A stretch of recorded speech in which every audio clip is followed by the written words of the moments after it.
Europe wants to turn back the clock on daylight saving time. Welcome to Plain English, the podcast that goes at the right speed for English language learners. Listen now and read the transcript online at plainenglish.com. Now, here's Jeff, your host for today's episode. If you live in North America, Europe, or parts of Brazil, Chile, Australia, or New Zealand, then you are familiar with the semi-annual ritual of changing the clocks for daylight saving time. But Europe may be looking to turn back the clock on this century-old tradition. Hey everyone, thanks for joining us. This is Plain English, the podcast for English language learners. I'm Jeff from Chicago, and the producer of the show is JR from Mexico. Today is Monday, September 10th, 2018, and this is episode 84 of Plain English. The transcript for today's episode is available online at plainenglish.com/84. If you go there, you'll find a word-for-word transcript. And if you speak Portuguese, Spanish, Japanese, Italian, Chinese, or French, then you are in luck because the transcripts include instant translations of the hardest words and phrases from English to your language. Just hover your mouse right over the word, or if you're on your phone, just tap a highlighted word, and you'll see the translation instantly. The great thing about that is you don't have to pause the audio to look up the definitions. plainenglish.com/84. The long days of summer are getting shorter here in the Northern Hemisphere as we get further into September, and pretty soon we'll be turning our clocks back as daylight saving time ends. But a new poll in the European Union shows that a vast majority of respondents are in favor of abolishing this century-old tradition.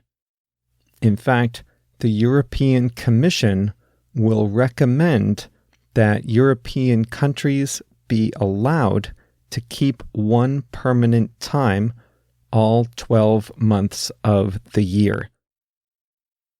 Right now, countries in the EU are in one of 3 time zones, but they are all required to observe daylight saving time, turning their clocks forward by an hour in March and back again by an hour in October.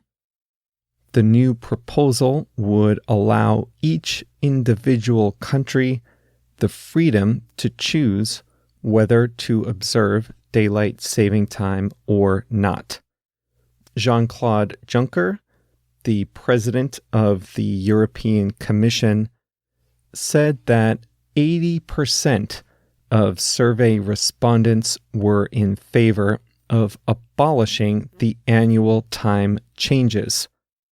Some countries outside the EU, such as Russia, Turkey, and Iceland, have stopped the change.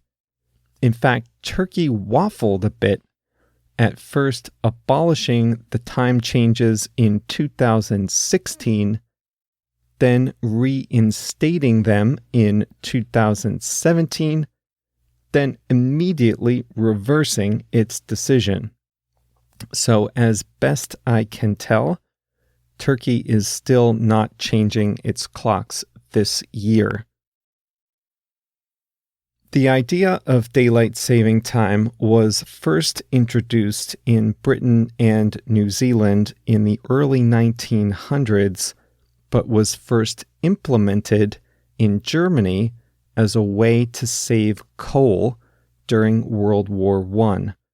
Many European and North American countries followed suit, but did so unevenly. Many dropped the practice after the war ended in 1918.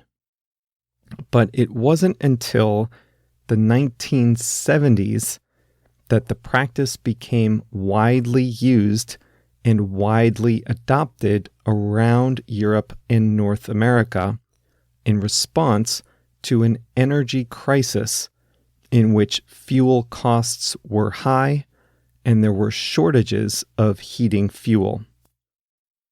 Since that time, study after study has shown that the energy savings associated with changing our clocks are either very small or non-existent. The idea was that we would use less electricity in the evenings if it stays light longer. But these days, lighting is actually a small part of our electricity usage. I bet your refrigerator, washing machine, air conditioner, and all your electronics use more electricity than your lights.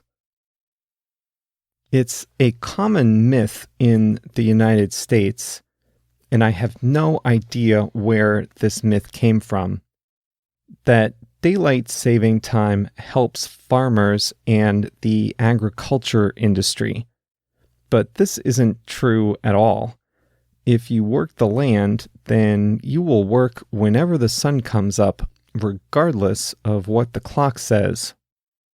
In fact, farmers are generally against daylight saving time. The real benefits go to people like me, those of us who work a regular working day indoors and like some additional time in the evening for recreation and to enjoy some more sunlight.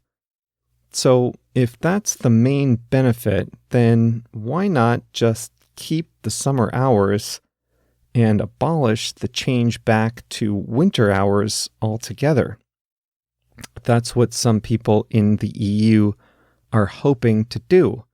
Keep the summer hours instead of the winter hours. There are some downsides to changing clocks. For one thing, there is the economic disruption. If you work across borders like I do, it's always tough to determine what time it is in another location if that location doesn't observe daylight saving time, or if they change their clocks at a different time than you do. For example, I work with people in India a lot, and like most of Asia and Africa, they don't change their clocks for daylight saving time in India. So our time difference is either 9.5 hours or 10.5 hours. What's more, countries in the southern hemisphere switch their clocks in the opposite direction, since when it's summer in the north, it's winter in the south. I'm recording this at 9 o'clock in the morning in U.S. Central Time, and right now it's 11 o'clock a.m. in Brazil. But in December, 9 o'clock a.m. here will be 1 o'clock in the afternoon there. Oh, and guess what? Brazil and the United States, we don't change our clocks at the same time. So depending on the day, we are either 2, 3, or 4 hours apart. Got that? I hope so, because I don't. And if it's hard for me to keep track just placing calls, imagine if you're an airline and you need to follow a strict schedule. Another downside is the disruption to your body's rhythm. At first, I dismissed this since an hour twice a year is nothing to me. I move between time zones a lot. Last week, I was in Los Cabos, Mexico, which is an hour behind me. I'm often in New York, which is an hour ahead. So changing an hour here or there is nothing to me. But I actually think it's about more than just moving an hour forward or back. It's about how your body responds to the light and the dark outside. It's always a jolt leaving the office on that first Monday after daylight saving time ends, and it's already dark outside around 6 o'clock. These are good problems to have, I think, because as the world connects and communicates more across borders, we all become better off. But it's funny how something so fundamental like time can really affect our lives and can be so different in so many different places. Here's something interesting I learned about the terminology. In the United States, we say standard time to describe what we have in the winter, and daylight saving time to describe what we have in the summer. But in Europe, they say summertime and wintertime, which sounds strange to my ear. In the US, if you say summertime, you mean the season. In the summertime, I like to go to the beach. In the wintertime, I like to go skiing, etc. But in Europe, summertime is what we call daylight saving time. And here's another thing. The official name is daylight saving time, but about 99% of the population, if not more, says daylight savings time with an S on savings. That's actually not correct, but it's such a widespread pronunciation error, almost nobody says it the right way. This whole time, as I've been recording, it's been such an effort to pronounce it correctly since I also usually say daylight savings time even though it's not correct. Okay, so far this is the longest ever episode of Plain English, and it's about changing our clocks. Who knew there was so much to say about this one little topic? We have a lot of listeners in Turkey, so I'd love to know what you think about stopping the time change. If you think it's been a change for the better or for the worse. I want to say hi to Gerson from Peru. He said he's figured out. Remember, figured out? He's figured out the best way to practice his listening is by tuning into Plain English on Spotify. And I also want to say hi to Gerber from Guatemala City and Diana from Bogota, Colombia. Diana will not be changing her clock this fall. In fact, Bogota is the closest I've ever been to the equator, and the people there told me the days don't really get longer or shorter. The sun rises at 6, and the sun sets at 6 pretty much every day of the year. So today is already a long episode, so I had every intention of picking an easy word to explain, something I could explain in just a minute or two, but I realized I used a complicated expression that you should probably know, so here goes. The expression is follow suit, and it means to do the same thing as someone else. Germany introduced daylight saving time during World War I to save on fuel, and many other countries followed suit shortly thereafter. They did the same thing. Now, to help you remember this, let me share where this phrase comes from. you know playing cards like you use for poker or whatnot. Playing cards have 4 suits: spades, clubs, hearts, and diamonds. Those designs on the front of the playing cards are called suits in English.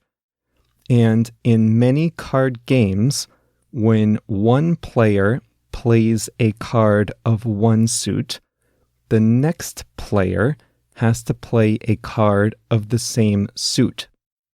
So if one player puts down a heart, then the next player has to follow suit by also playing a heart. So what does the English expression follow suit mean? It means to follow someone's example, to do the same thing as someone else. Germany introduced daylight saving time, then Britain and other countries followed suit. They did the same thing. They also introduced daylight saving time. Let me give you a few other quick examples. One thing we discussed a couple of months back is that many offices in the US are going to a more casual dress code.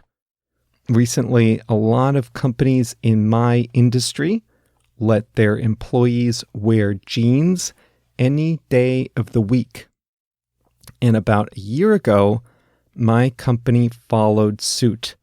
They also decided to let us wear jeans 5 days a week if we like, as long as we don't have important meetings.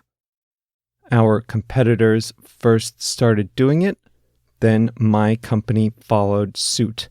They followed the example. They did the same thing. Okay, that's all for today.